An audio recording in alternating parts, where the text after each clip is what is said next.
Hello बच्चों, question states that if 2% of main current is pass through galvanometer of resistance G, what is the resistance of shunt required. तो अगर हम इस question में देख सकते हैं कि हमें इस क्वेश्चन में गिवन है कि जो मेन करंट है, सपोज हमारे पास मेन करंट I होगा और current in galvanometer will be equals to current in galvanometer is IG। Now we know, अगर हमें गैल्वेनोमीटर के साथ अगर हम एक सीरीज में एक शंट रेजिस्टेंस को लगाते हैं, so we will convert this as a ammeter. So we will convert this circuit into ammeter. तो की कंसेप्ट हमारे पास होगा यहाँ पे, key concept for this question, conversion of galvanometer into ammeter. Conversion of galvanometer into ammeter. Ammeter में हमने इसको convert करना है। तो अब हम देख सकते हैं कि जो वोल्टेज अक्रॉस होगा गैल्वेनोमीटर और शंट रेजिस्टेंस के, both will be same from the figure.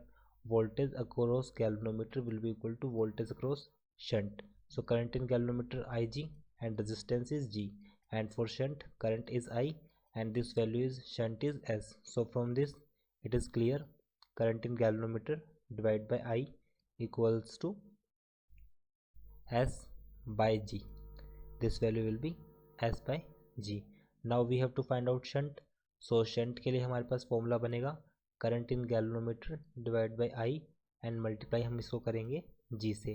G हमारे पास क्या है, galvanometer.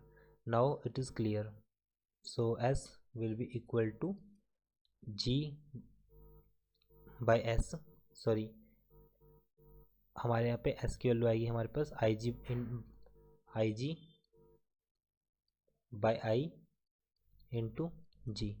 Now it is mention, question में मैंशन है हमारे पास रेजिस्टेंस क्या है G, 2% of main current is pass through galvanometer. So it means 2% of current.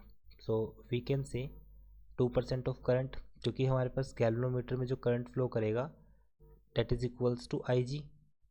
So this value is, now it is clear, S equals to IG G by I। ये हमें formula यहाँ पे हमने मेंशन किया था।